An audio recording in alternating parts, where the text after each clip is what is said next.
Hey guys, welcome to source point. आज अभी हम लोग डिस्कस करने वाले विजन एक्स की करंट अफेयर्स जो कि जनवरी 2022 की है।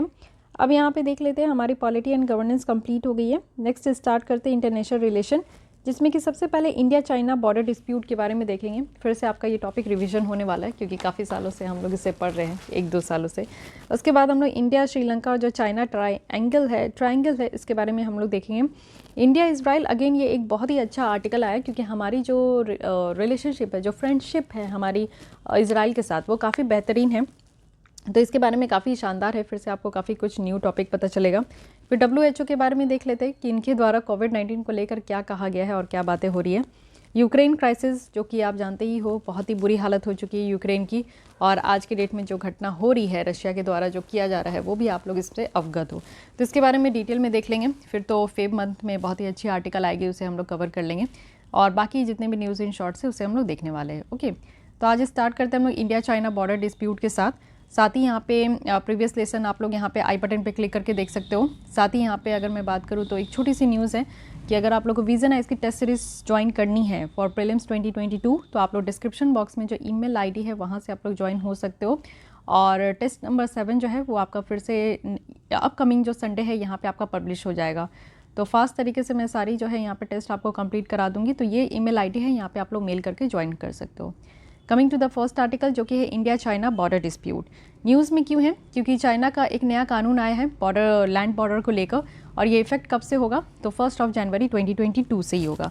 तो इसलिए ये कानून लाया है चाइना, तो इसके बारे में हम लोग को पता होना चाहिए क्योंकि एक तो हमारा पड़ोसी देश है और दूसरा है कि हमारे नाक में दम करके रखा है। तो इसकी कानून को तो हमें देखना ही होगा, वो भी लैंड बॉर्डर से रिलेटेड कानून है, तो ये तो पता होना ही चाहिए। यहाँ पे आप देखो कि ये तब हुआ जब बॉर्डर स्टैंड ऑफ देखने को मिला। इट मीन्स कि जो ईस्टर्न लद्दाख वाले रीजन में जो है हमारा बॉर्डर स्टैंड ऑफ है, हमारे दोनों की आर्मी आमने सामने खड़ी हो गई, और ये अभी तक अनरिजॉल्व है। और ये तब है जब चाइना जो है अपने बहुत सारे प्लेसेस का, यानी कि हमारे जो राज्य है अरुणाचल प्रदेश, उसके बहुत सारे जगह का नाम जो है ये चेंज कर रहा था। अब न्यू स्टैंडर्डाइज नेम्स जो है वो 15 प्लेस के लिए है, जिसमें कि रेसिडेंशियल एरिया है, माउंटेन एरिया है, रिवर्स है, इन सब का नाम जो है आप देखोगे कि थोड़ा बहुत चेंज कर दिया गया है। अब यहाँ पे सबसे पहले समझते हैं कि लैंड बॉर्डर लॉज क्या होता है। लैंड बॉर्डर लॉज, जैसे कि आप यहाँ पे देख सकते हो कि ज़मीन हमारा बॉर्डर है, ये चाइना, ये हमारा तो पूरा इंडिया ही है, ठीक है। उसके बाद आप देखो ये पूरा इंडिया का बॉर्डर है। इस साइड यहाँ पे चाइना हो गया, इस साइड हमारी इंडिया हो गई। अब यहाँ पे लोकेशन के बारे में कहा जा रहा है, ये भी देख लो। सबसे ऊपर जो है वो ये डॉलर बेक ओल्डी है, ये सबसे ऊंची हाईएस्ट आप देखोगे कि ये रोड है डॉलर बेक ओल्डी, ठीक है। और उसके बाद देपसांग आपको प्लेन देखने को मिलेगा। इसके नीचे आओगे तो ये गैल्वन वैली है। इसके नीचे आएंगे तो नॉर्थ बैंक है पैंगोंग शो लेक का। उसके नीचे आएंगे तो साउथ बैंक है, ठीक है। और यहीं पे आपको हॉट स्प्रिंग देखने को मिलेगा, जो कि गर्मी आपको मई के मंथ में बहुत ज़्यादा देखने को मिलती है। अब यहाँ पे कुछ एक 9 डैश लाइन है, 9 डैश लाइन। यहाँ पे ये क्लेम करता है चाइना कि उसका रीजन है, इतना रीजन उसके अंदर में आता है, ये 9 डैश जहाँ जहाँ जाते हैं। तो चलिए ठीक है, कुछ भी नहीं। यहाँ पे हम लोग धीरे धीरे और भी मैं पिक्टोरियल फॉर्म में आपको समझाते रहूँगी। तो कहा जा रहा है कि बॉर्डर प्रोटेक्शन के लिए जो कानून लाया जाता है और कानून में डिफरेंट प्रोविजंस होते हैं, उसे हम लोग लैंड बॉर्डर लॉज कहते हैं। यहाँ पे बहुत सारे एजेंसीज़ की रिस्पॉन्सिबिलिटी है चाइना में, जो कि मिलिट्री टू लोकल अथॉरिटीज़ यहाँ पे देखने को मिलेगा, जो कि फ्रंटियर्स को यहाँ पे गाइड करते हैं। यहाँ पे स्टेट को भी एम्पावर किया गया है कि वो कुछ एक्टिविटीज़ में इंगेज हो, जैसे कि पब्लिक सर्विस को इम्प्रूव करना, इंफ्रास्ट्रक्चर को इम्प्रूव करना, ओवरऑल जो बॉर्डर डिफेंस है उसको इम्प्रूव करना, इकोनॉमिक और सोशल डेवलपमेंट को इम्प्रूव करना। चाइना के द्वारा आप देखो कि अपनी जो उनकी लैंड बाउंड्री है वो 14 देशों से ये मिलती है, और जिसमें कि इंडिया भी है, जो कि 3rd लॉन्गेस्ट है, किसके बाद? रशिया और मंगोलिया के बाद। तो चाइना की जो आप देखते हो, चाइना सबसे बड़ा देश भी है, उसकी बॉर्डर जो है वो 14 देशों से लगती भी है। तो हम लोग भी यहाँ पे आते हैं सबसे लॉन्गेस्ट बॉर्डर में, जो कि सबसे पहले यहाँ पे चाइना है, फिर मंगोलिया है, फिर हम लोग, सॉरी रशिया है, फिर मंगोलिया है, फिर हम लोग हैं। इंडिया और भूटान के साथ देखें तो चाइना जो है अभी भी बॉर्डर एग्रीमेंट को फाइनलाइज कर ही रहा है, अभी भी हमारा बॉर्डर एग्रीमेंट यहाँ पे फाइनलाइज नहीं हुआ है। अब डिस्प्यूटेड बॉर्डर देख लीजिए चाइना का। अब डिस्प्यूट के पहले हम लोग देख लेते हैं कि मेजर डिस्प्यूट क्या क्या है। सबसे पहले आप देखो कि इंडो चाइना वॉर हुई थी 1962 में, ठीक है, ये युद्ध हुआ। 1967 में क्या हुआ कि इंडिया के द्वारा पुश किया गया, फिर चाइना बैक हुआ 2 माउंटेन पासेस के साथ, नाथुला, चोला। फिर उसके बाद आप देखो यहाँ 1987 में क्या हुआ, ब्लडलेस क्लैश देखने को मिला लाइन ऑफ एक्चुअल कंट्रोल में, है कि नहीं। फिर 2013 में क्या हुआ, ये डॉलर बेक ओल्डी जो है, इसमें यहाँ पे परेशानी देखने को मिली। 2017 में इंडिया के द्वारा जो है चाइनीज़ डेवलपमेंट को हॉल्ट कर दिया गया था, जो डोकलाम वाले प्लेट्यू में है, और डोकलाम जो स्टैंड ऑफ हुआ था वो भी काफ़ी इंपॉर्टेंट है। फिर 2022 में क्या हुआ कि एक लॉन्ग मिलिट्री फेस ऑफ देखने को मिला, जो पैंगोंग शो लेक है गलवान वैली में, वहाँ पे बहुत ही लंबे समय तक अभी हमने 2022 तक इसको देखा। तो आप देख रहे हो कि जब से ये इंडो चाइना वॉर हुआ है 1962 से अब तक, तब से ये काफ़ी एक मेजर डिस्प्यूट का कारण बन चुका है और बराबर हम लोग जो है एक दूसरे से लड़ते ही रहते हैं। तो पहले हम लोग इसे थोड़ा सा पिक्टोरियल मैप में मैं आपको बता देती हूँ, फिर उसके बाद हम लोग आगे यहाँ पे थ्योरी देखेंगे। तो पहले इस मैप को समझने की कोशिश कीजिए। ये है चाइना, ठीक है, ये चाइना की बॉर्डर है। फिर ये वियतनाम आ गया और यहीं पे आपको 9 डैश लाइन देखने को मिलेगा। ये 9 डैश है, तो इससे कहता है, चाइना का क्लेम है कि ये 9 डैश लाइन के अंदर जितनी भी एरिया आ रही है वो चाइना का है, ठीक है। यहाँ पे पार्सल आइलैंड है, ये साउथ चाइना सी के अंदर आपको देखने को मिलेगा, स्पाटले आइलैंड है। तो इस पे हर एक का, जैसे ये वियतनाम है तो वियतनाम भी यहाँ पे कई बार क्लेम करता है कि ये स्पाटले आइलैंड का पार्ट इनका है, पार्सल आइलैंड का पार्ट इनका है। यहाँ पे ब्रुनई भी है, जो बोर्नियो भी है, सॉरी, वो भी यहाँ पे आपका क्लेम करता है। यहाँ पे आपका जो है इंडोनेशिया भी क्लेम करता है। तो इस रीजन में आप देखो काफ़ी डिस्प्यूटेड रीजन है और चाइना इस तरीके से फंसा के रखता है, ठीक है। तो ये एक प्रॉब्लम है। साथ ही यहाँ पे भी आप देख सकते हो कि ये आपका जो 9 डैश है ये वाली रीजन है। यहाँ पे ताइवान है, ओके, ताइवान की भी लोकेशन अब ध्यान रखिए कि जो यहाँ पे रशिया और यूक्रेन के बीच में हो रहा है, उससे एक साइड इफेक्ट यहाँ पे देखने को मिल रहा है कि अब इसी तरीके से चाइना भी ताइवान के साथ करेगा। तो क्या होने वाला है वो तो हम लोग आगे देखेंगे, बट ये 9 डैश लाइन आप लोग देख सकते हो।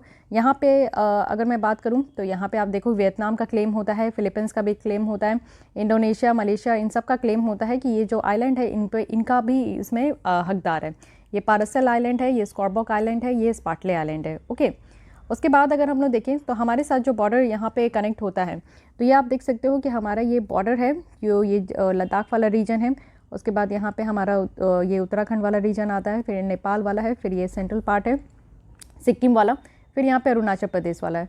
तो इसे हम लोग वेस्टर्न सेक्टर कहते हैं कि वेस्टर्न एरिया से चाइना के साथ हमारी बॉर्डर कनेक्ट है। ये सेंट्रल सेक्टर है जहाँ पे हमारी चाइना के साथ बॉर्डर कनेक्ट है, और ये ईस्टर्न सेक्टर है, फाइन।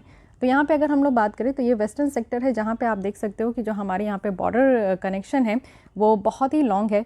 सेंट्रल में भी आपको देखने को मिलेगा और ईस्टर्न में तो हमेशा डिस्प्यूटेड होता ही है।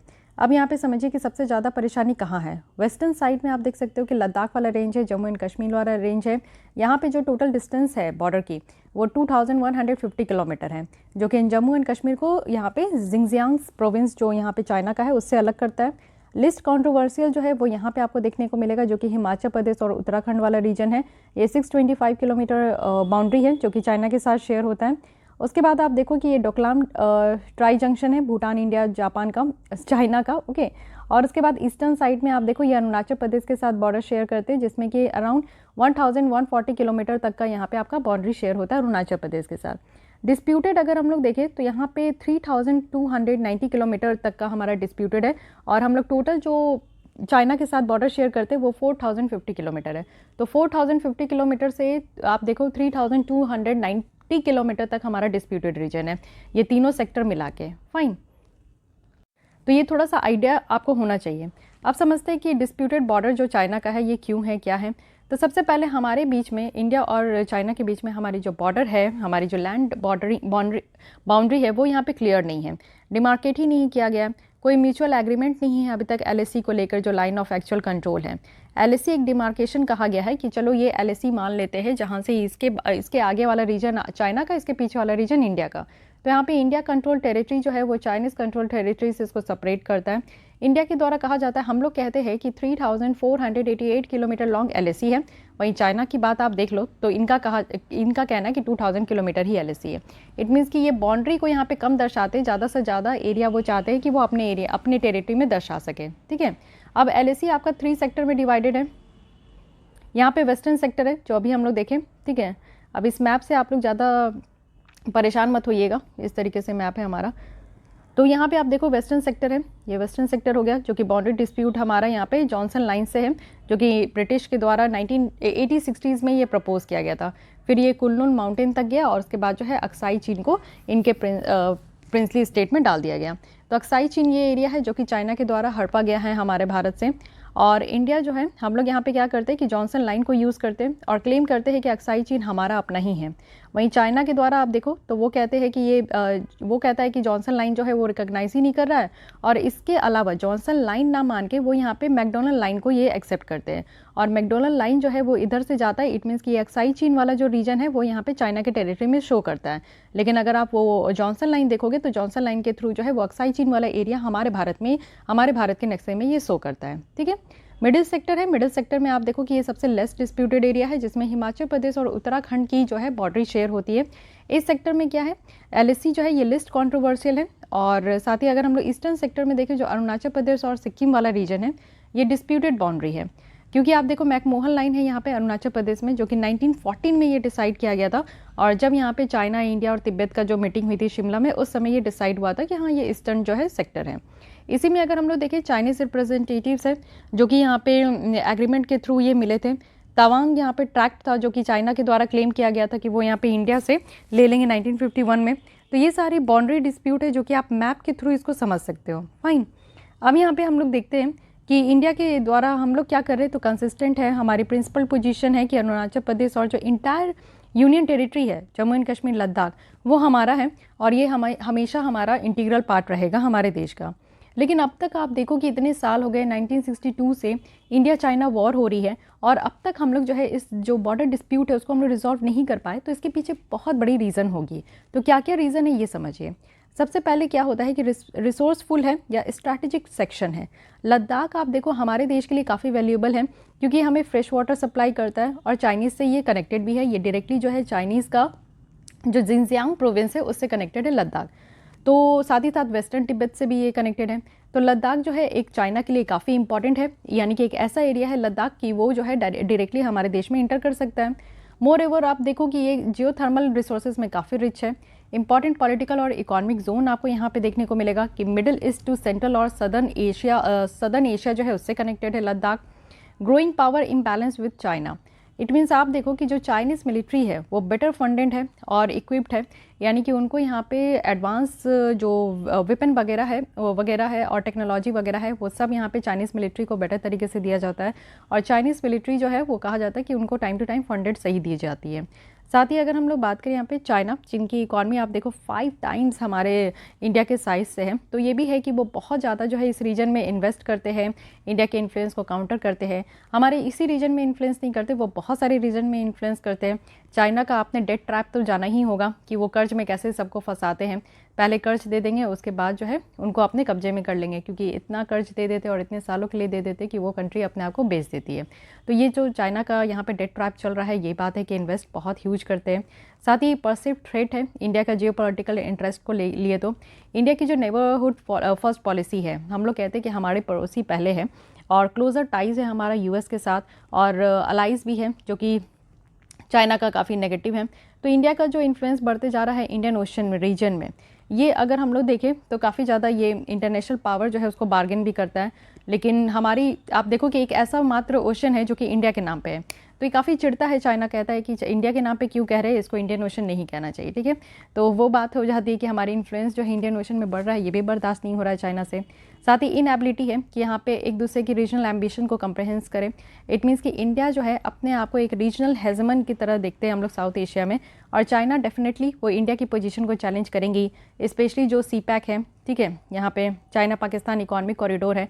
अब ये चाइना पाकिस्तान इकोनॉमिक कॉरिडोर ऐसा है जो कि हमारी पीओके वाला जो रीजन है, पाक ऑक्यूपाइड रीजन, उससे ये रास्ता बना रहे हैं बेल्ट एंड रोड इनिशिएटिव के तहत। तो हम लोग इसको अपोज करते हैं, क्योंकि ये हमारी सॉवरेनिटी को हर्ट करता है कि हमारे देश से आप कैसे सड़क बना सकते हो। ठीक है, तो इससे भी आप देखो कि काफ़ी ज़्यादा यहाँ पे इन्वेस्टमेंट किया जा रहा है, और जो इंडिया के नेबर्स के साथ यहाँ पे रिलेशनशिप है, यानी कि हमारा जो पड़ोसी है पाकिस्तान, उसके साथ रिश्ता बढ़ाता है चाइना, तो ये भी एक प्रॉब्लम है। वे फॉरवर्ड में कहा जा रहा है कि हमें एक दूसरे की जो रीजनल इनिशिएटिव्स है उसको बेटर अंडरस्टैंड करना होगा। तो आपको लगता है कि क्या हम लोग एक दूसरे को समझ पाएंगे? हम लोग तो ऐसे भी शांति को ही प्रमोट करते हैं, बट चाइना कभी ये शांति चाहता नहीं। जब देखो आर्मी कभी डोकलाम सेक्टर में खड़ा कर देगा, कभी देखो यहाँ पैंगोंग जो पैंगोंग शो लेक है वहाँ खड़ा कर देगा, तो दिक्कत तो उनके साथ है ही। तो इसलिए इंडो पैसिफिक रीजन जो है ये काफ़ी आप देखो एज मच डेवलपमेंटल नेसेसिटी है इंडिया के लिए, जो कि बेल्ट एंड रोड इनिशिएटिव को लेकर। अब बेल्ट एंड रोड इनिशिएटिव ये चाइना का है, जिसको कि आज तक हम लोग ने यहाँ पे साइन नहीं किया है, तो ये भी एक प्रॉब्लम है, देखना होगा इसको भी। साथ ही म्यूचुअली हमें डीमिलिटराइज करना होगा आर्म्ड फोर्सेस को, जो भी यहाँ पे दोनों कंट्रीज़ के द्वारा डिप्लॉय कर दिया जाता है जहाँ पे भी इस तरीके का हरकत होता है, तो हमें आपसी बात करके इसको हटाना होगा। साथ ही एक balance trade and economic relationship की ज़रूरत है। अब एक देखिए फ्यूचर रिलेशन अगर हमने बेटर करना है तो दोनों देशों को आकर बात करना होगा आमने सामने बैठ के, तभी ये पाएगा। अब देखिए बॉर्डर जो आज के डेट में आप कहते हो कि बाउंड्री डिफाइंड नहीं है, तो ये बाउंड्री डिफाइंड नहीं करने के पीछे जो है चाइना का हाथ है। हम लोग हमेशा आगे रहते हैं कि पहले बाउंड्री को डिफाइन कर लेते हैं, उसके बाद इस तरीके की जो प्रॉब्लम होती है, डोकलाम स्टैंड ऑफ हो गया, लद्दाख स्टैंड ऑफ हो गया, ये सब नहीं होगा। लेकिन कभी भी चाइना इस चीज़ पर फोकस नहीं करता। चाइना बोलता है बाउंड्री हम लोग बाद में डिसाइड करेंगे, पहले हम लोग व्यापार पे ध्यान देते हैं। साथ ही एक्नॉलेजमेंट है इंडिया की जो मल्टीलैटरल एस्पिरेशन है चाइना से, और इससे क्या है कि हम काफ़ी अलाउ किया जाता है कि कोलैबोरेट करें, यानी कि ग्लोबल हेल्थ से लेकर क्लाइमेट चेंज से लेकर जो है इन सारे मुद्दों पे हम लोग जो है एक दूसरे को कोलैबोरेट करें, एकोमोडेट करना है जो लेजिटिमेट इंटरेस्ट है, वो भी की पार्टनरशिप में। तो चाइना का जो आप देखो पाकिस्तान के साथ और इंडिया का जो यूनाइटेड नेशन के साथ, इस यूनाइटेड स्टेट के साथ है, उस तरीके का जो यहाँ पे दोस्ती है, हम लोग यूएस के साथ दोस्ती निभाते हैं, चाइना हमारा पड़ोसी जो है दुश्मन पाकिस्तान के साथ दोस्ती निभाता है। तो इस तरीके की जो बात है उसे हम लोग देखना होगा, है कि नहीं। तो ये सारी बातें यहाँ पे कही गई है वे फॉरवर्ड में। बट इसके अलावा देखते हैं कि काफ़ी यहाँ पे पॉइंट्स में बातें समझाई गई है कि हमारा क्या कंसर्न है, इस तरीके का जो नया कानून लाया गया है चाइना का, उससे हम लोग को क्या यहाँ पे कंसर्न है। इंडिया के द्वारा आप देखो न्यू कानून को कहा जा रहा है कि एक मैटर ऑफ कंसर्न है। इट मीन्स कि हम लोग इसको एवे ही नहीं छोड़ सकते, थोड़ा ध्यान देना होगा। इससे जो आज के डेट में हमारी बायलैटरल पैक्ट है, दूसरे कंट्री के साथ जो हमारी बायलैटरल रिलेशन है, वो कहीं ना कहीं अफेक्ट होगी। हम लोग बॉर्डर को जो मैनेज कर पाते हैं उसमें कहीं ना कहीं प्रॉब्लम होगी। ओवरऑल जो बाउंड्री क्वेश्चन है उसमें कहीं ना कहीं प्रॉब्लम होगी। लॉ यहाँ पे देखो फॉर्मलाइज करते हैं सम ऑफ द चाइना की जो रिसेंट एक्शन है। इट मीन्स कि ये कानून ये दर्शाता है कि जो चाइना जो डिस्प्यूटेड रीजन में जिस तरीके का काम कर रहे हैं इंडिया के साथ, भूटान के साथ, तो ये भी एक कंसर्न ही है। साथ ही यहाँ पे पॉसिबिलिटीज़ है चाइना का कि वो यहाँ पे वाटर जो फ्लो होता है ब्रह्मपुत्र का और यारलंग जैंगबोक रिवर का, तो उसको भी कहीं ना कहीं ये लिमिट कर सकते हैं। साथ ही साथ चाइना जो है वो आप देखो कि इंडिया का जो इंफ्रास्ट्रक्चर डेवलपमेंट है उसको भी प्रिवेंट कर सकते हैं बाय यूजिंग मिलिट्री और डिप्लोमेटिक यहाँ पे कोएशन। तो ये भी एक प्रॉब्लम है, यानी क्योंकि ये अम्ब्रेला है, ये नया कानून जो लाया गया है चाइना के द्वारा ये बहुत बड़ा है, इसमें सब कानून भी निकल कर आएंगे, तो इससे कहीं ना कहीं हमारी जो यहाँ पे कुछ इंफ्रास्ट्रक्चर डेवलपमेंट प्रोजेक्ट है वो भी कहीं ना कहीं हर्ट हो सकती है। ठीक है, अब यहाँ पे आगे देखते कहा जा रहा है, ये तो करेंट बाउंड्रीज हमने देख लिया। पॉसिबल इम्पैक्ट क्या होगा अनरिजॉल्व्ड, अगर हम लोग बॉर्डर डिस्प्यूट देखें इंडिया का, तो इसमें पॉसिबल इम्पैक्ट क्या होगा। सबसे पहले इकोनॉमिक फॉल आउट होगा। इंडिया के द्वारा ये कंसर्न किया जा रहा है इकोनॉमिक ओवर डिपेंडेंस को लेकर और जो चाइना का एक्सपोजर है उसको लेकर कि यहाँ पे हमारी इकोनॉमिक जो है कहीं ना कहीं यहाँ पे फॉल आउट हो सकती है। साथ ही जो चाइना की अलायंस है पाकिस्तान के साथ वो और मजबूत हो सकता है। साथ ही अलायंसेस और ज़्यादा स्ट्रेंथन हो सकती है। इंडिया आप देखो इंडिया को ज़रूरत है कि वो यहाँ पे काम करे, यानी कि अपनी पार्टनरशिप को जो है सारे मेजर पावर के साथ हमें और ज़्यादा इंक्रीज़ करना होगा। जैसे यूएस है, यूरोप है, जापान है, रशिया है, तो इनके साथ हमारे रिश्ते और बेटर हो, जिससे कि हम लोग जो है चाइना के सामने कमज़ोर ना पड़े। साथ ही इम्पैक्ट होगा परसेप्शन के ऊपर। इंडिया की जो पब्लिक सेंटिमेंट्स है वो भी चाइना को लेकर वो ऑलरेडी यहाँ पे काफ़ी बेकार है, क्योंकि पैंडेमिक को लेते हुए ये कहा गया कि जितनी भी यहाँ पे आज के डेट में हम लोग first wave, second wave, third wave झेल रहे हैं वो चाइना का ही देन है। ठीक है, वांग सिटी से ये कोरोना वायरस निकला है, तो इसलिए हमारी जो यहाँ पे पर्सपेक्टिव भी है चाइना को लेकर वो बहुत ही ज़्यादा बुरी ही है। अब देखते हैं बॉर्डर डिस्प्यूट सेटलमेंट मैकेनिज्म है, यानी कि एक सीरीज़ ऑफ 5 एग्रीमेंट है जो कि साइन किया गया है इंडिया और चाइना के बीच में। ये बस दिखाने के लिए है, तो आप भी देख लो कि 1993 में क्या हुआ था कि हम लोग यहाँ पे LAC के लिए यहाँ पे एक एग्रीमेंट साइन किए थे, maintenance of peace and tranquillity. 1996 में क्या हुआ था, एक एग्रीमेंट था कॉन्फिडेंस बिल्डिंग को लेकर।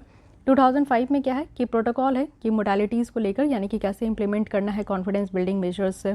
2012 में क्या है कि एग्रीमेंट है वो भी इस्टेब्लिशमेंट को लेकर, जो कि वर्किंग मैकेनिज्म का है। साथ ही 2013 में क्या है कि बॉर्डर जो डिफेंस कॉर्पोरेशन एग्रीमेंट है उसको हमने साइन किया। ठीक है, तो ये कुछ नहीं है, ये पेपर में है, ये कभी भी इंप्लीमेंट नहीं हुआ, तो इस पर आप लोग को ध्यान देने की ज़रूरत नहीं है। ये समझने की ज़रूरत है कि अगर पाकिस्तान की तरफ से आप देखते हो तो हम लोग इसको LOC कहते हैं, और जब यहाँ पे चाइना की तरफ से देखें तो इसे हम लोग LAC कहते हैं, लाइन ऑफ एक्चुअल कंट्रोल। ये कैसे डिफरेंट है, तो LOC की अगर हम लोग बात करें तो ये निकल कर आया है 1948 के जो सीज़ फायर लाइन हुआ था, और इसको यूनाइटेड नेशन के द्वारा नेगोशिएट किया गया था जब कश्मीर वॉर हुई थी, तब से ये LOC कहते हैं, लाइन ऑफ कंट्रोल। इसको डेजिग्नेट किया गया था 1972 में जब शिमला एग्रीमेंट हुई थी इंडिया पाकिस्तान के बीच में, तब ये निकल कर आया।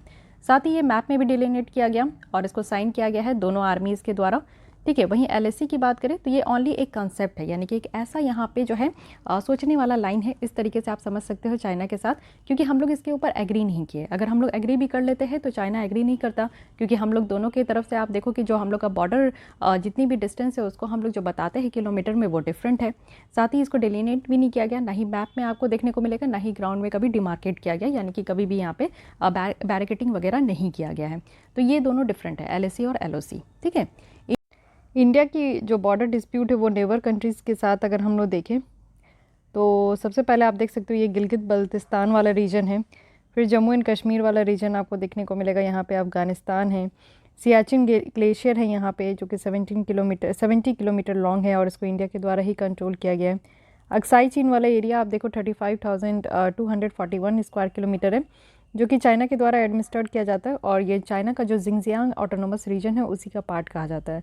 बट फिर भी ये चाइना जो भी कहे, बट हम लोग अभी भी अपने यूनियन टेरिटरी ऑफ लद्दाख का इसको पार्ट समझते हैं, ठीक है। उसके बाद आप आओगे नेपाल के साथ, हमारा काला पानी का इशू है जो कि लास्ट ईयर बहुत ही ज़्यादा हॉट रहा। 400 स्क्वायर किलोमीटर एरिया है जो कि ये नेपाल के द्वारा क्लेम किया जाता है कि ये उसका एरिया है, बट अभी भी हम लोग इसको एडमिनिस्ट्रेट करते हैं। साथ ही यहाँ पे आप देखो कि सुस्ता है, ये 149 स्क्वायर किलोमीटर है, ये भी कंट्रोल किया जाता है नेपाल के द्वारा, बट इंडिया क्लेम करता है कि ये उसका है। ये आपको देखने को मिलेगा कि लेह डिस्ट्रिक्ट में है लद्दाख का, ये है डेमचौक और चुमार, ये भी हम लोग के द्वारा ही कंट्रोल किया गया है। साथ ही इसके बाद अगर हम लोग देखें तो ये सारे मेन हैं, ठीक है। ये भूटान का एक रीजन है जो कि आपका शरबंग और गेलिंगपुंग है, जो कि बाउंड्री जो है ये मोर और लेस आप देखो कि डिटेल्ड और रिटेन किया गया था 1973 में, और ये इंडिया और भूटान के बीच में इस रीजन को लेकर बात भी हुई है। तो थोड़ा बहुत रीजन को लेकर आपको ये समझ में आना चाहिए कि कहाँ का है। फिर सल्टोरो रिज है, तो ये क्लेम किया जाता है इंडिया का है as a part of Jammu and Kashmir, लेकिन ये आप देख सकते हो कि पाकिस्तान बोलते हैं कि ये गिलगित बल्तिस्तान का रीजन है। साथ ही सरक्रिक है, तो सरक्रिक 96 किलोमीटर है और ये स्ट्रिप ऑफ वाटर है। तो पाकिस्तान क्लेम करते कि जो लाइन है ना, ये आप देखो कि ये ईस्टर्न शोर ऑफ जो एस्चुरी है उसी का है ये, तो कोई बात नहीं, ये आप देख सकते हो इतना। फिर देपसांग प्लेन है, ये भी है, जो चाइनीज़ है वो क्लेम करते हैं कि उनका है, बट कोई नहीं, ठीक है। ये चीज़ें ध्यान रखनी है। जितना भी रेड डॉट है ये चाइना के साथ है, यहाँ वाला सब, ओके, ये वाला भी चाइना के साथ है। तो इतनी बातें हुई। अब यहाँ पे देखते हैं कि 8 ब्रॉड प्रिंसिपल है और 3 म्यूचुअल है इंडिया और चाइना के बीच में, और एक्सटर्नल अफेयर्स मिनिस्टर है जिनके द्वारा यहाँ पे ये 8 ब्रॉड प्रिंसिपल दिया गया है। तो क्या क्या प्रिंसिपल है? सबसे पहले है कि सारी एग्रीमेंट जो बॉर्डर डिस्प्यूट के ऊपर है, बॉर्डर एग्रीमेंट के ऊपर है, उसके ऊपर स्ट्रिक्ट रहना है, फुल्ली रिस्पेक्ट करना है जो लाइन ऑफ एक्चुअल कंट्रोल है हमारे और चाइना के बीच में। साथ ही पीस और ट्रैंक्विलिटी को यहाँ पे मेंटेन करके रखना है। साथ ही मल्टीपोलर जो एशिया है उसको रिकॉग्नाइज करना है एज ए एसेंशियल कॉन्स्टिट्यूएंट है हमारे मल्टीपोलर वर्ल्ड का। साथ ही एक सेंसिटिविटी भी शो करना है एक दूसरे के इंटरेस्ट को लेकर। साथ ही यहाँ पे जिस तरीके से पावर है तो हर के पास अपना खुद का एक सेट ऑफ एस्पिरेंट्स होना चाहिए। साथ ही यहाँ पे जो डिफरेंसेस है उसको भी यहाँ पे आपका मैनेज करना है, और सिविलाइजेशनल स्टेट जैसे कि इंडिया और चाइना है उनको भी यहाँ पे लॉन्ग व्यू रखना होगा। 3 म्यूचुअल्स क्या है कि हमें म्यूचुअल एक दूसरे का रिस्पेक्ट करना है, एक दूसरे की सेंसिटिविटी को समझना है, एक दूसरे के इंटरेस्ट को समझना है। फाइन, अब यहाँ पे आप लोग देख सकते हो कि ये सारी बातें यहाँ पे इंडिया और चाइना के बीच में रही। ओके, आई होप कि आपको ये आर्टिकल अच्छे से समझ में आई होगी क्योंकि इसमें काफ़ी सारी बातें हैं। तो ये हो गई India China border dispute. I hope कि आपका यहाँ पे पूरी तरीके से जो एक एक पॉइंट है जो पास से लेकर अभी तक का वो सब क्लियर हो गया होगा। अब आते हैं नेक्स्ट हम लोग यहाँ पे जियोपॉलिटिक्स है इंडिया श्रीलंका चाइना ट्रायंगल का।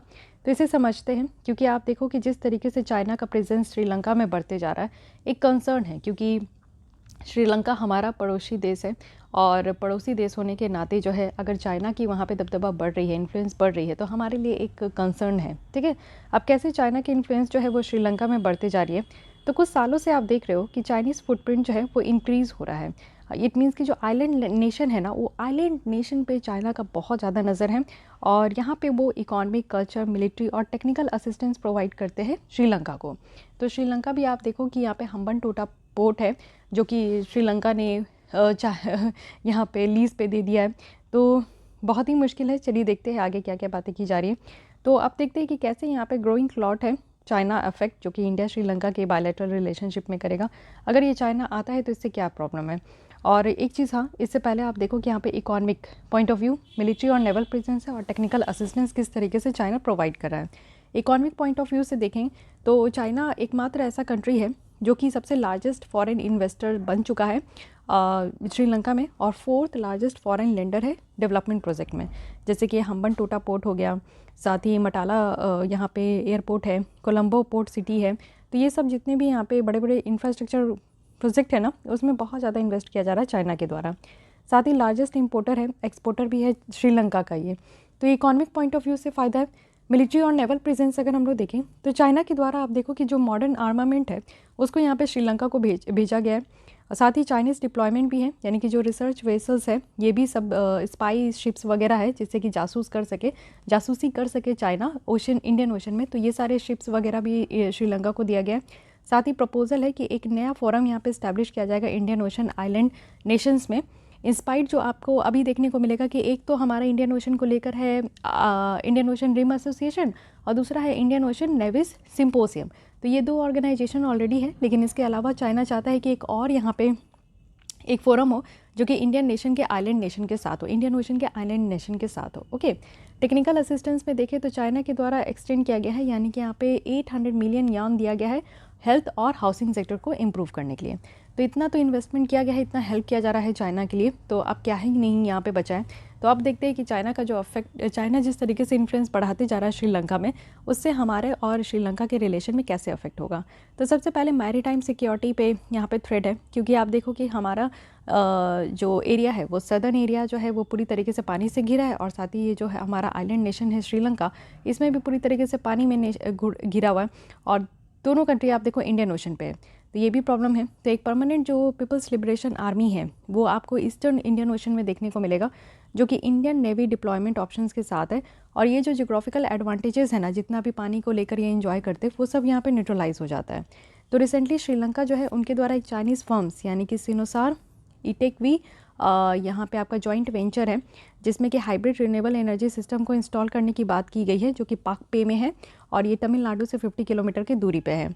तो ये जो है चाइनीज़ का एसेट है, जो कि आप देखो कि चाइनीज़ इंटेलिजेंस के द्वारा यहाँ पे यूज़ किया जाएगा। साथ ही आप देखो कि चाइना जो है, चाइना को फेवर किया जाता है इंडिया के ऊपर। तो चाइना को इस तरीके से देखा जाता है, जैसे आप जानते हो चाइना कार्ड, तो बहुत सारे देश हैं जो कि बहुत ज़्यादा डेट में जा चुके हैं, तो वो चाइना कार्ड प्ले करते हैं।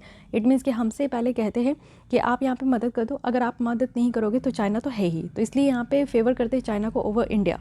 तो बहुत सारे यहाँ पे आप देखो प्रोजेक्ट है, प्रोजेक्ट को कंप्लीट यहाँ पे चाइना के द्वारा टाइमली किया जाता है, और हम लोग किसी प्रोजेक्ट को कंप्लीट करने में ना जाने कितने वर्ष लगा देते हैं। साथ ही चाइना का आप एक और प्रॉफिट देखोगे, बेनिफिट देखोगे, जो कि कॉस्ट इफेक्टिव है, वो किसी भी चीज़ को बहुत सस्ते में देते हैं। साथ ही जो इंफ्रास्ट्रक्चर भी वो बना के देते हैं या बनवाते हैं, तो वो क्वालिटी ऑफ इंफ्रास्ट्रक्चर होता है। तो इससे क्या होता है कि चाइना को ज़्यादा फेवर मिलता है। इम्पैक्ट अगर हम लोग ट्रेड में देखें तो मोस्ट जो यहाँ पे आप देख सकते हो कि रिसेंट इंपोर्ट जो रेस्ट्रिक्शन पॉलिसी है, जो कि श्रीलंकन गवर्नमेंट के द्वारा लगाया गया था, जिससे कि जो फॉरेन करेंसी का आउटफ्लो हो रहा है ना, वो यहाँ पे थोड़ा सा कंट्रोल हो सके। तो इससे ये देखने को नहीं मिला कि चाइना को कुछ ज़्यादा इससे अफेक्ट हुआ। चाइनीज़ इंपोर्ट जो था वो यहाँ पे 2020 है, यानी कि चाइना का जो सामान है वो श्रीलंका में 8% तक कम आया। साथ ही अगर इंपोर्ट देखें जो इंडिया से आया, ये भी कम हो गया, 19% तक कम हो गया। तो हमारे यहाँ से जो सामान जाता था श्रीलंका में, वो बहुत हद तक कम हो गया एज़ कम्पेरिजन टू चाइना का। तो अगर हम लोग देखें कि जो टेक्सटाइल का रॉ मटेरियल है, जैसे कि यार्न और फैब्रिक है, ये बहुत सस्ते दाम में चाइनीज़ जो है वो सप्लाई कर देते थे, और मेन रीज़न है कि श्रीलंका में ये सारी सामान जो है वो चाइना से ही इंपोर्ट होता है।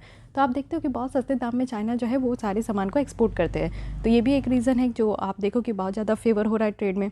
अब यहाँ पे इंडिया श्रीलंका का कैसा रिलेशन है वो ओवरव्यू आप लोग ले लो, तब आप समझोगे कि हाँ चाइना कहाँ कहाँ हमारे रिश्ते पे खटास ला रहा है। तो एरिया ऑफ कॉपरेशन अगर हम लोग देखें तो पॉलिटिकल पॉइंट ऑफ व्यू से आप देखोगे तो 2020 का एक वर्चुअल समिट हुआ था, जिसमें कि एक जॉइंट स्टेटमेंट था यहाँ पे मृतत्व मगा। इट मीन्स कि हम लोग सारे बायलैटरल रिलेशन के सारे एरिया को यहाँ पे कवर कर रहे हैं। इकोनॉमिक पॉइंट ऑफ व्यू से देखें तो श्रीलंका आज भी देखो कि लार्जेस्ट ट्रेड पार्टनर है इंडिया का, वो भी सार्क नेशन में। अब आपको ये बताना है कि सार्क की फुल फॉर्म क्या है और इसमें कौन कौन से मेंबर कंट्रीज़ हैं, ठीक है। कल्चर अगर हम लोग देखें तो हमारे देश में बुद्धिज़्म है, और यही चीज़ें स्प्रेड है श्रीलंका में, और ये अशोका के द्वारा स्प्रेड भी किया गया था। स्ट्रॉन्ग पिलर जो है, यानी दोनों नेशन को कनेक्ट करके रखा है।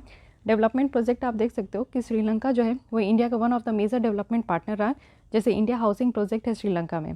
मिलिट्री एक्सरसाइज भी हम लोग करते हैं, जैसे मित्र है, शक्ति है, इन इंडिया SLN है। रिसेंट डेवलपमेंट अगर हम लोग देखें कि हमारे द्वारा श्रीलंका में क्या क्या डेवलपमेंट किया गया, तो हम लोग यहाँ पे श्रीलंका के साथ डील किए हैं कि जॉइंटली डेवलप करेंगे ट्रिंको मिल ऑयल टैंक फार्म, साथ ही रिन्यूएबल एनर्जी प्रोजेक्ट और इन्वेस्टमेंट जो है यहाँ पे आईटी में वो भी यहाँ पे श्रीलंका में किया जाएगा हमारे द्वारा। साथ ही क्रेडिट लाइन जो है वो यहाँ पे हम लोग दे रहे हैं फ्यूल और फूड के लिए। इट मीन्स कि हम लोग जैसे पैसे वगैरह देते हैं तो पैसे नहीं देते, एक हम लोग जो है अपने बैंक से इस तरीके का एक पेपर डॉक्यूमेंट इशू करा लेते हैं जिसमें लिखा रहता है कि हाँ चलो $500 मिलियन जो है वो यहाँ पे श्रीलंका को देना है। तो ये जो पेपर है वो अपने यहाँ के बैंक के पास ले जाते हैं और फिर ये उनकी करेंसी में कन्वर्ट हो जाता है। तो क्रेडिट लाइन भी हम लोग दे रहे हैं फ्यूल और फूड के लिए। साथ ही इंडिया और श्रीलंका जो है वो एग्जिस्टिंग जो साइंस एंड टेक्नोलॉजी कॉपरेशन है उसको एक्सटेंड किए हैं 3 साल के लिए। साथ ही इंडिया के द्वारा आप देखो $400 यहाँ पे मिलियन तक का क्रेडिट स्वैप फैसिलिटी दिया गया है श्रीलंका में।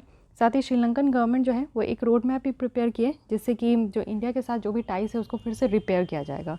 तो ये बातें हैं। साथ ही आप देखो इंडिया श्रीलंका का जो रोड मैप था जिससे कि वो इंडिया के साथ टाइस को रिस्टोर करना चाहते हैं।